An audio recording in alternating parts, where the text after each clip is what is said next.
I would say no, it probably started that way, but it definitely has grown vastly since that. I do have the last investor meeting notes up on Grow Hemp Colorado, which clearly shows that they are looking not just at isolated compounds now, but the whole plant entourage effect, because they're learning the entourage effect is where it really is.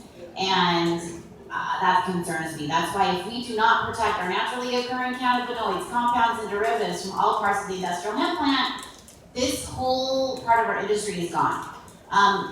Recently, Hemp Business Journal, I think it's called, came out with some kind of CBD numbers, which looked really great. I think they were like in the $1 billion projections. Unfortunately, they forgot to put the whole part in that this is considered adulterated and can't be shipped out of state. So it was a tiny bit misleading because we will have $0 coming from industrial hemp and the CBD side if we don't fix this here first in our state. You've seen the birth of Pfizer, and all that entails. Scary. Another thing I want to kind of make sure everybody knows about Colorado Proud. Does anybody know what the Colorado Proud logo is when you go into the grocery stores? You see the Colorado Proud. So there was a few of us that got approved recently for the first time approvals to use the Colorado Proud logo. I just got approved with Leonard Rothby to be able to use that logo for our hemp press seed oil. Ironically, my hemp press seed oil, when I had approved test, because they made me prove a test that it had no THC in it, it also showed CBD. So I do have naturally occurring CBD in the hemp press seed oil, which now is a Colorado Proud approved product for use of their logo. I encourage everybody to try to work with Colorado Proud, register for free, become a member, and see if you can try to get your product. This really gives us more credibility. It's something free. It helps the regulatory side also learn more about our stuff. But they want to work with us. This helps legitimize us more. So everybody please go sign up for the Colorado Proud logo, and it's worth the time and the effort you put into it. Yes, sir? They're actually allowing that now? Because I applied for it and they said they wouldn't allow anything.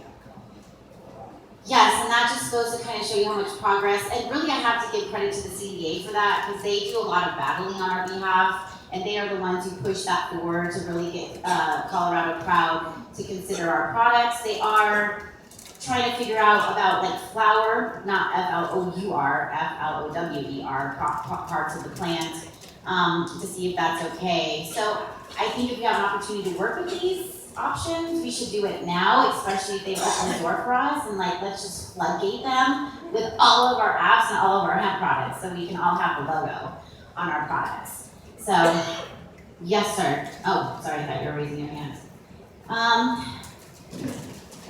Bob, is there anything else you wanted to touch on? Not necessarily. I just want to make sure people have their questions answered. We've got top-notch professional lobbyists that will carry this ball and make this happen in conjunction with the support that Matt and you all can give. This is a big deal, and we've got to get it done this year.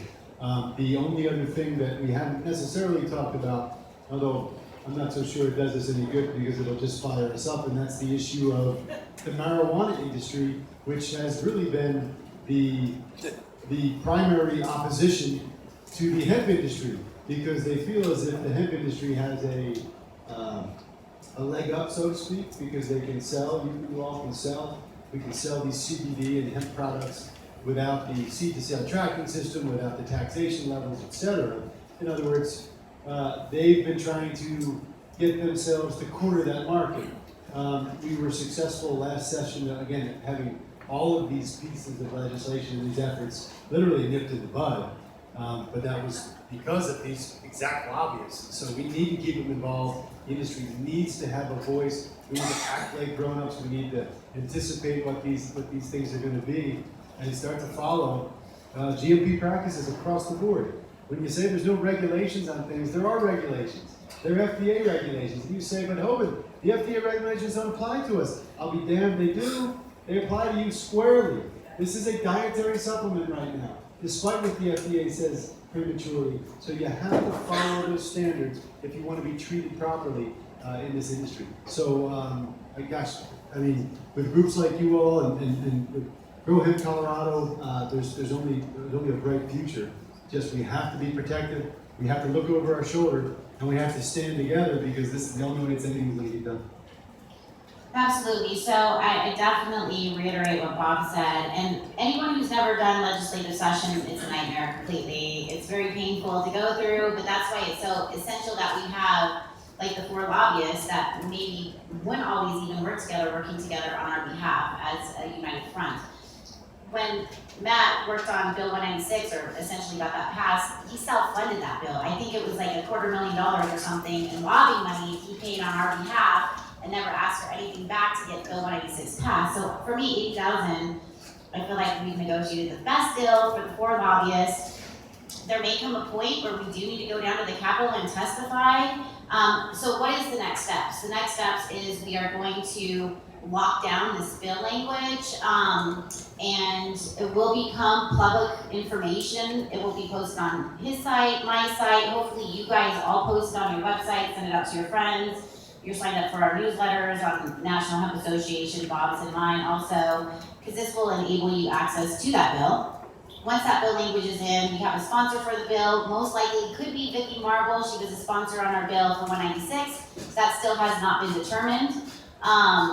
But we will have a sponsor and a co-sponsor, I believe, on the bill, right? Yes, absolutely. And then it all goes down, goes from there. Yes, sir. Sorry, same question. What's the name of the bill? When is it going to go through?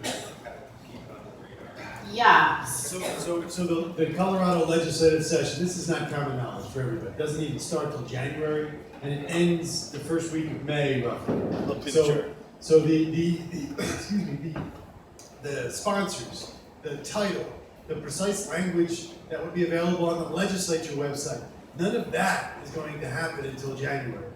So right now, while we're nailing down a draft, we're circulating, we met with the CDA this week, we'll meet with the CDPHE in the next couple of weeks. We'll start to ferret out people that have wind of what we're doing, and we'll try to figure out what their interests are, and if we can get them on the same page. And if not, we'll go to our lobbyists and say, can we ignore these people, or do we need to work with them?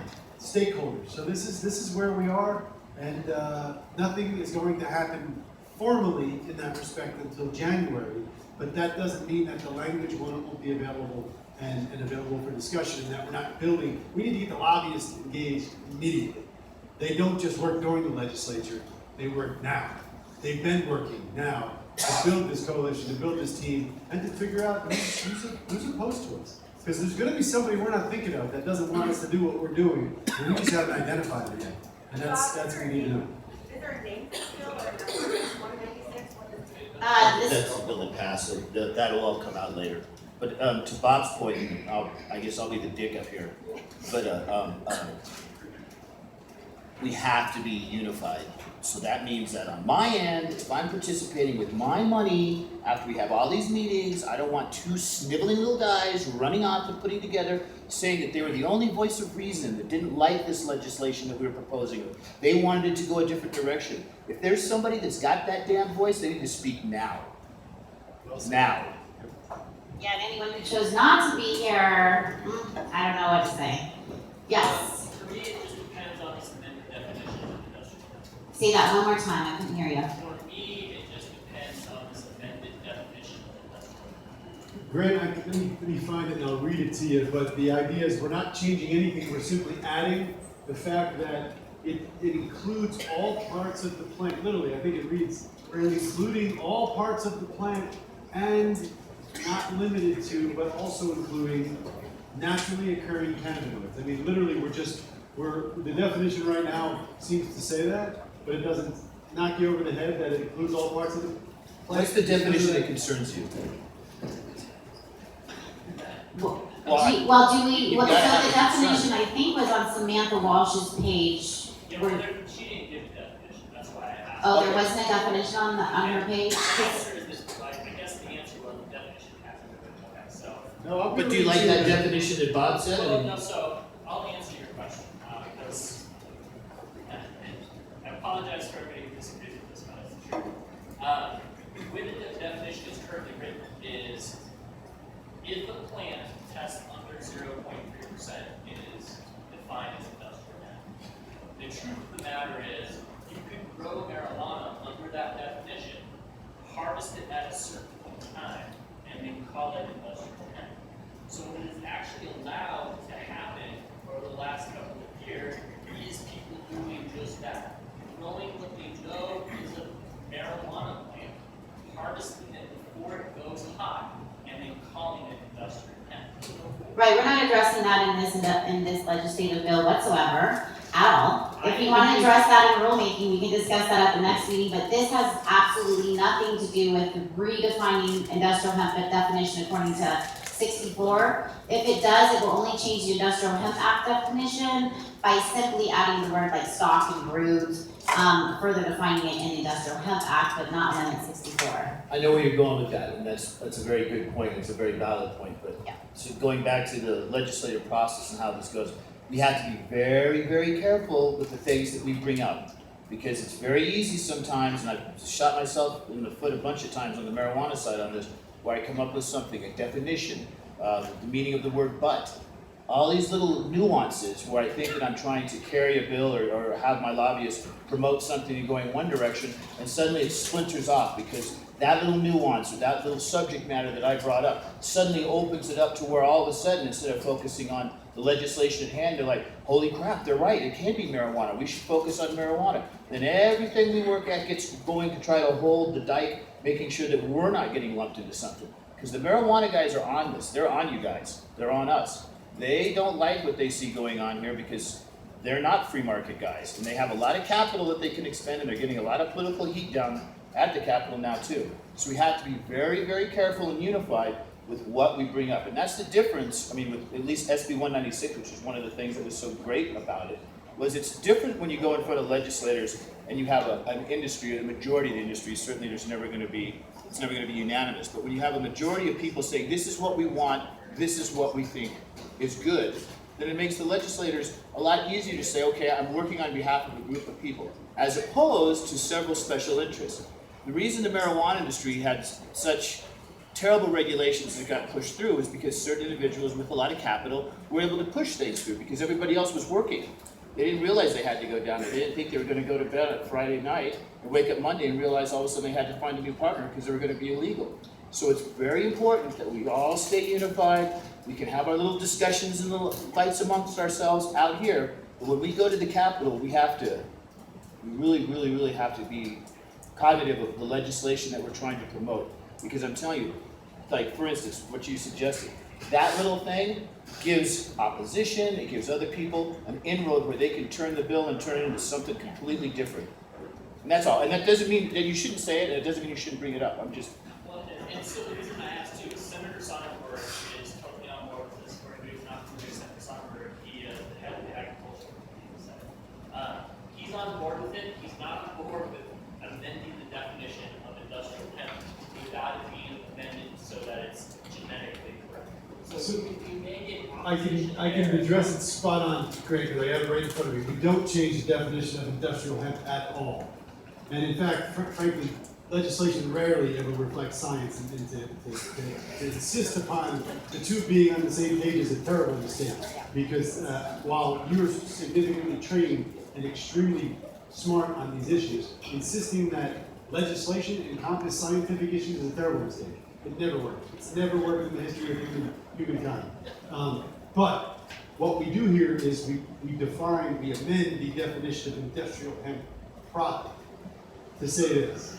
Industrial hemp product means any product, commodity, cosmetic, food, or food additive for human or animal use or consumption containing any parts of the hemp plant, including but not limited to naturally occurring cannabinoids, compounds, and or derivatives from industrial hemp, so long as the industrial hemp product contains a delta-9 THC content of more than 0.3%. So, in other words, it broadens the definition of product, doesn't change the definition of industrial hemp at all. And if there's some language you think you want to suggest, we're all for it. Just let's not get confused with science and politics. They're not ever going to be the same. For the same reason that the CDA has a certified hemp definition that deviates from science. It's not the same thing. You can't impose science on legislation and policy. It sounds terrible to say that. I think Grant is referencing Samantha's handout, which does say, handout specifically says you're amending the definition of industrial. Industrial hemp product, I just read it. Actually, Sam's handout did say that. Oh, it says that, but what I'm saying is that's wrong. What I just read is correct. Yeah, so just scratch off the change of industrial hemp definition and change it to just the industrial hemp food products. I kind of got that, I think, at 1 a.m. from Samantha. So I don't know if she had time to review that, yeah. And it's not industrial hemp food product, it's industrial hemp product, because we're talking about more than foods here. We gotta make that just. Okay. I just have a question, so being the slow guy on the stage, is your concern that there's gonna be some bleed off and there's gonna be blowback because the marijuana industry's gonna try to go in there and then do something nefarious? Yeah, well, and so, under there's this gray area that you can live in right now that could potentially allow for marijuana to be grown under a marijuana license, harvested X, Y, and Z, and then, sell it as an industrial product, because the product is under 0.3% THC. What's cool second round CO2 extraction,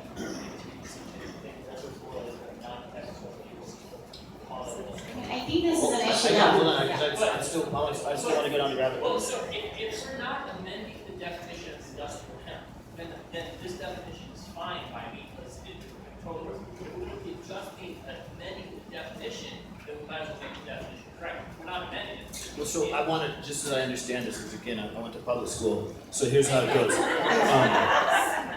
So, I'm a marijuana producer, she's a hemp producer. Am I in metric? Am I a licensed producer, or am I doing something nefarious out of my Boulder farm? Are you asking me? I'm asking you that, well, because I'm trying to understand it, because I really want to understand it.